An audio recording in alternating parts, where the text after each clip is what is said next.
Judges Corner is brought to you by CoolStuffInc.com and gatheringmagic.com. Support our show by visiting both websites. Now it's time for Judges Corner with David Green. Hey everyone, welcome back to Judges Corner.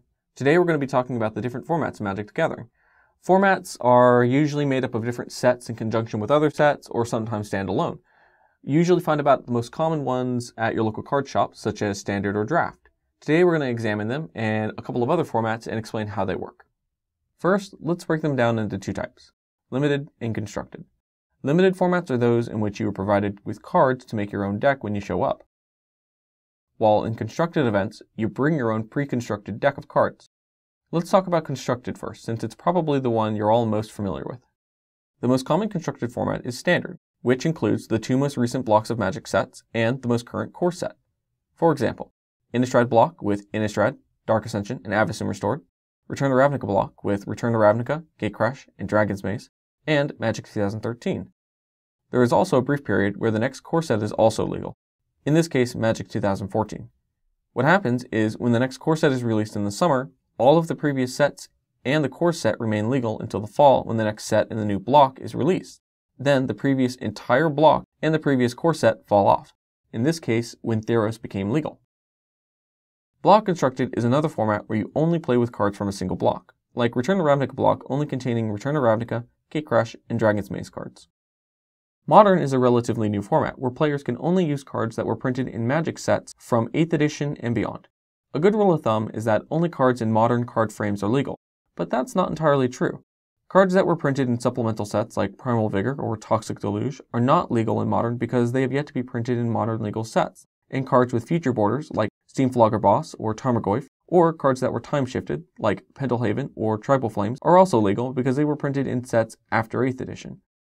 There's also a ban list currently established for Modern that can be found in the description below.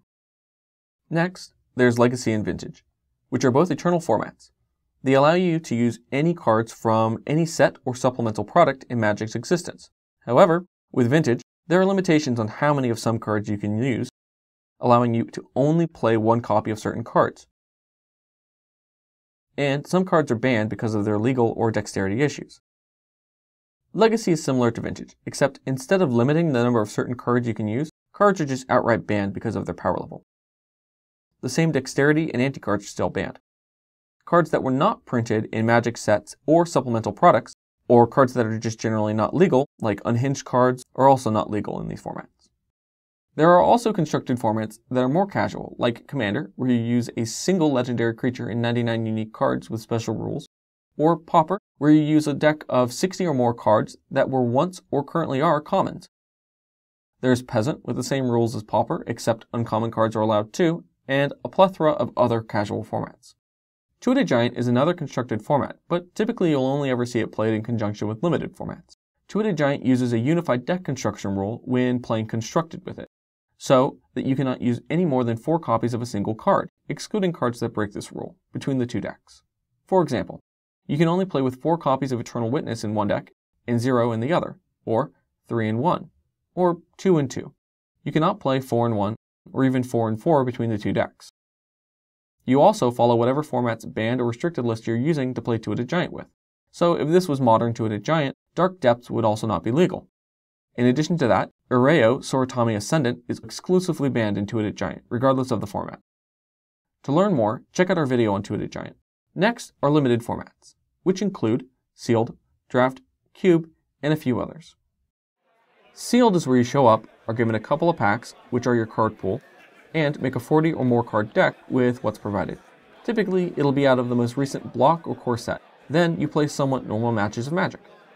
Draft is similar to Sealed, but instead of being given a pool of cards, you open one pack at a time, pick the best card, and pass it in a specific order to the next person.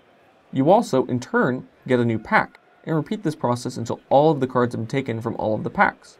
Hopefully, your picks weren't random, because next you're going to construct a 40 or more card deck with those cards that you drafted, and then play games of Magic against your opponents.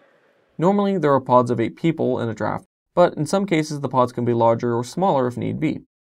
Cube is similar to normal draft, except the draft pool is custom made by individuals. People typically put their cards randomly together into packs of 15 cards and draft them like normal drafts from there. This can be a lot of fun, and I encourage you to take a look at this format. Now, there are a couple other formats that we didn't talk about, some that are exclusive to online only, like More Basic, or some that are played in draft, like Rochester Draft, and a few others that are created when you combine current formats with other formats or change and twist them. We didn't have time to cover them all, so we're not going to include some of the more outlandish ones in this episode. If you have any questions, make sure to send us an email at judgescorner@gatheringmagic.com. And until next time, make sure to shuffle thoroughly, play at a reasonable pace, and remember to back up your cards before you format them.